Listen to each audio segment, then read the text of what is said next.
Hello and welcome back to the channel. It's now part 21 for the FF7 Remake series playthrough.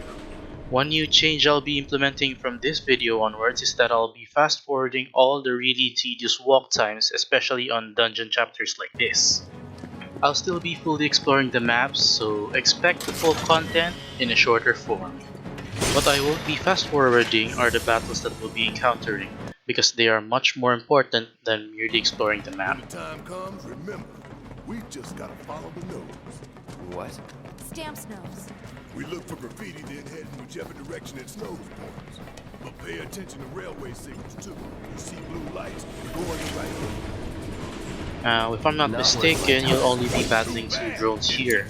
The battle will be much easier because we already have Barret right now in our party. You can now easily stagger these drones by just using one full clip of Barret's square attack and then unleashing a focus shot. Or you can just finish them easier by just earning some ATB bars and then blasting them with thunder. While I am giving out these tactics to finish the enemies easier, I still prefer the mano-a-mano methods because they just feel more concrete when finishing off enemies. You're done. Follow the blue lights and we'll reach the reactor. And a little fast forwarding section right here that leads to our next battle and the treasure chest after. And here's our basic rat pack trio that can be easily dispatched with Punisher. Just like that, okay? Now let's break these boxes here, and then don't forget the treasure chest behind you for a star pendant accessory, which you'll probably be just selling for some extra gil early on in this game. I recommend sticking to power wrists until you get champion belts later on. You gotta check the signals, son. The signals. And a little fast forward right here. Biggs is way ahead of us. Jesse was gonna back him up, so it wouldn't surprise me if he needs our help. So let's not keep him waiting. Right. This battle compromises of 5 enemies, 2 dogs, 2 drones, and 1 grenadier. Now I found the best way to deal with them is by taking out the enemies in this order. The grenadier, the 2 dogs, and then the 2 drones. Triple slash will work wonders in this battle as long as the dogs are alive. Even when the drones lock in on you with its foaming stun shot, just switch out to another character and keep pummeling the dogs until they are gone.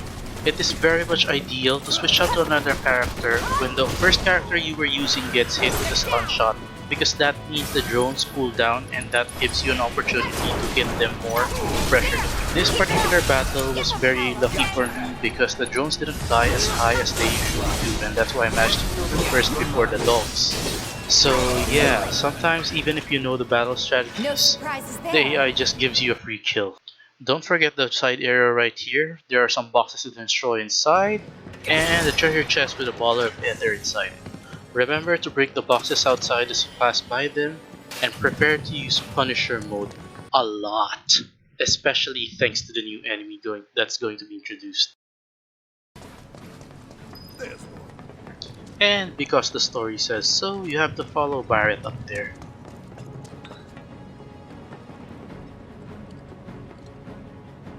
It knows we trust. Good thing our colleagues put up all that stamp graffiti. Without it, we'd be lost for sure. And a little fast forward here before we proceed to our favorite trio rat battle. Since these guys are far apart, I opted for operator moves Healing Strike to build up ATB and then triple slash them for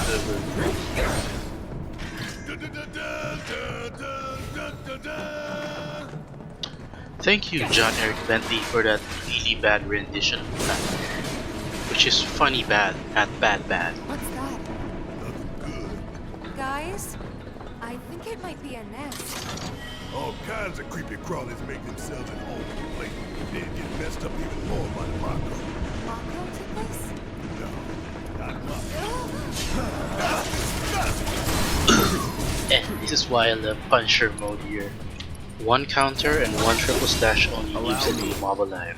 And of course, don't forget to assess him. These new mobs are a bit tough, so I advise trying to stagger them before trying to take them out. Triple slash can't finish it off, so we'll have to switch to Tifa to easily stagger it and then finish it off. You're good at this. Told you so. Open the chest for some goodies and then proceed to the next fight with 2 Grashtrikes in it.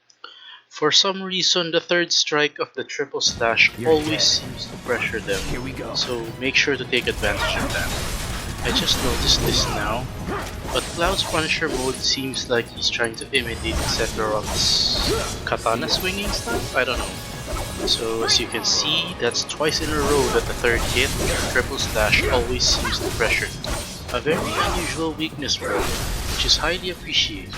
Remember to break the boxes right here for a chance to recover your MP if you're a bit lacking, because the next one is a mini boss fight.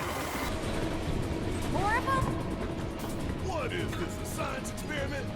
The Queen mini boss will respawn right there in the front, but I suggest taking out the mobs first because she can't summon them, and it'll make the battle a bit easier when you're focus firing her with all three characters. As much as possible, try not to get too close to the Queen because she has a move that bounces your main character, and just use triple slash to clean up the mobs as fast as you can. I literally just mentioned it seconds ago and I'm already bound. Anyways, let's switch out to another character and then focus fire on the mob before we take the party to the Queen. Give them hell! I got this. Give him your arm. Now that that's dealt with, let's take on the Queen. These things are just a powered up version of their ordinary mob types, except they have that bound thing, and they hit a lot harder and are tougher. I did not get the chance to test though if it's just like the same mobs that end up being pressured after the third hit from triple slash. Now this is the perfect time to use your Blizzard spell to massively increase its pressure bar and easily stagger. I highly recommend using Tifa to actually activate the stagger bar, at which point I'm pretty sure you'd already have at least 2 ATBs to charge your unriddled strength to increase the damage output for the stagger. I went ham on this one again and just went for mono a mono, no damage increase. Don't you let up now!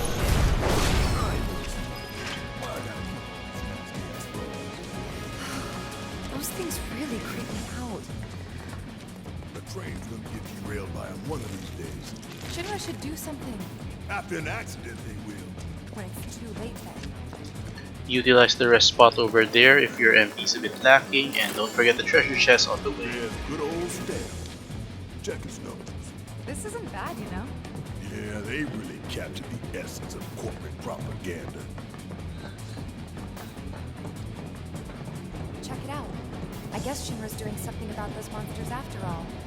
Doing a half-assed How job. did we get such a shit detail? Screw it. Let's just give it a quick once-over and call it a day. How did you get in?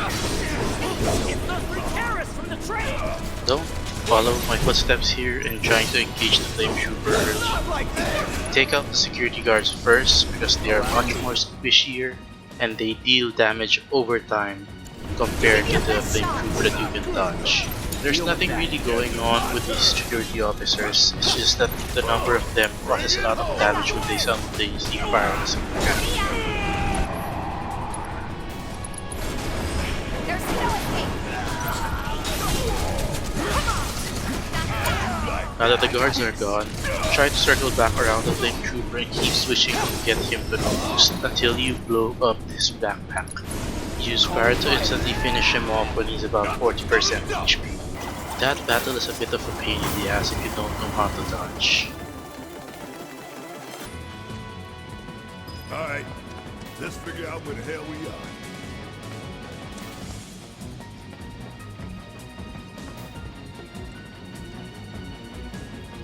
There's an old rail yard not far from here. What we're looking for is somewhere inside. And that is... A secret passageway.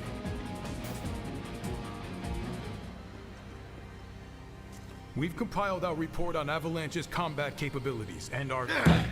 Report, report. What good do you think a damn report will do anyone? I don't... Have you already forgotten the war with Wu-Tai? An enemy spared is an enemy who will repay your kindness with blood. We must crush them thoroughly and completely, without hesitation or mercy. Shinra cannot and will not settle for anything less. Will you? But sir... If so, I can only assume that you and your men no longer wish to serve in your current positions.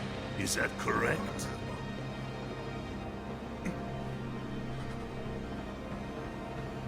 We'll prepare the prototype in Section E for immediate deployment. Right now, damn it!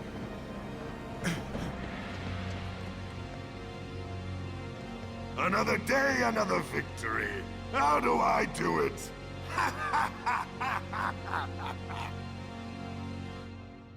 Oh, I hate Heidegger. He just sucks. Before we proceed on to the next part of the story, we'll just explore a side area here. Just a little fast forwarding right here, and then we'll be inside the room full of goodies. Gotta love the irony of Shinra's smarmy dog leading the way to its master's destruction. Well, not full, but some useful goodies anyway. There would be a few Shinra boxes inside, and a treasure chest with a bracer? Forgot what kind.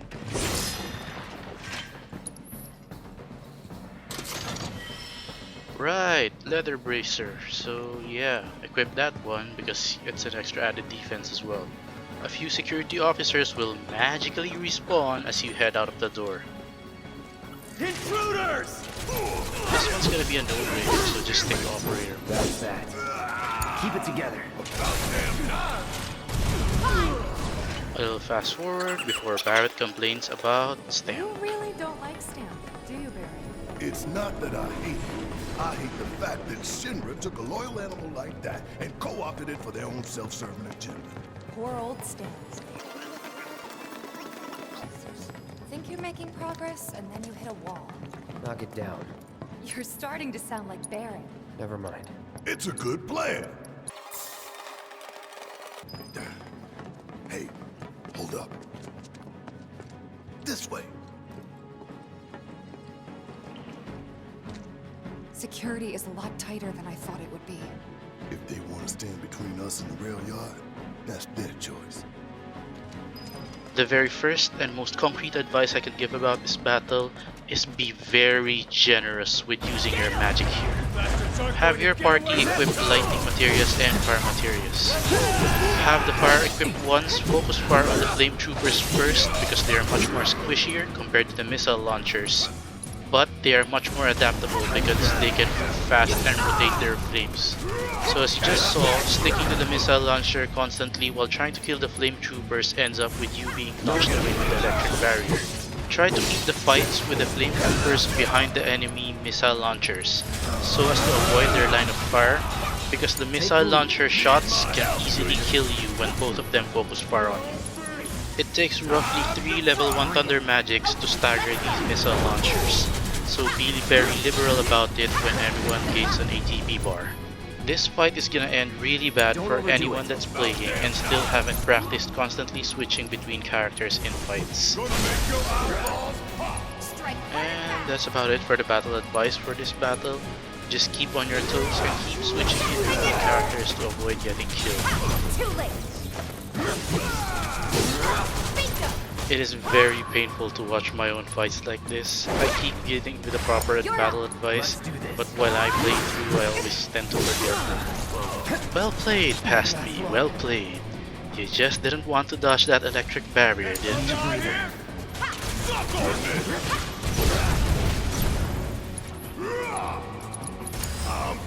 Clutch block incoming, incoming. Here it is, here it is!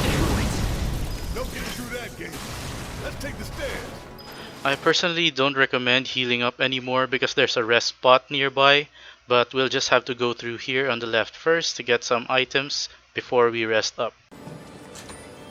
We should be reaching that secret passage real soon. I knew Plan E wouldn't fail us. Should have called it Plan Excellent. What you think, Mr. Ex-Soldier? Biggs made the plan, right? I provided some input. Hope not too much. What's that supposed to mean? It just means you suck at planning, Barret. Cloud didn't want to say it. Thought this place was abandoned. Guess not. If you've bought the lighting material like I suggested earlier in-game, now acquiring this one you should have a total of 3, which means all 3 of your party members should have it right before the boss battle later. Just get the stamp disc and all the discounted items as usual. If by some chance you're still lacking one lighting material, you could try and check the machine, but I personally don't know because I haven't checked it at all. After exiting the room and heading up the stairs, head into the next room and you'll encounter 2 elite officers. Now you could go mano-a-mano with them like I did to make the fight a little bit more challenging, or you could easily just nuke them with fire magic. Then just head back and restore your MP at the rest spot before heading to the boss battle after this area. Come on then, yeah! Bring it home!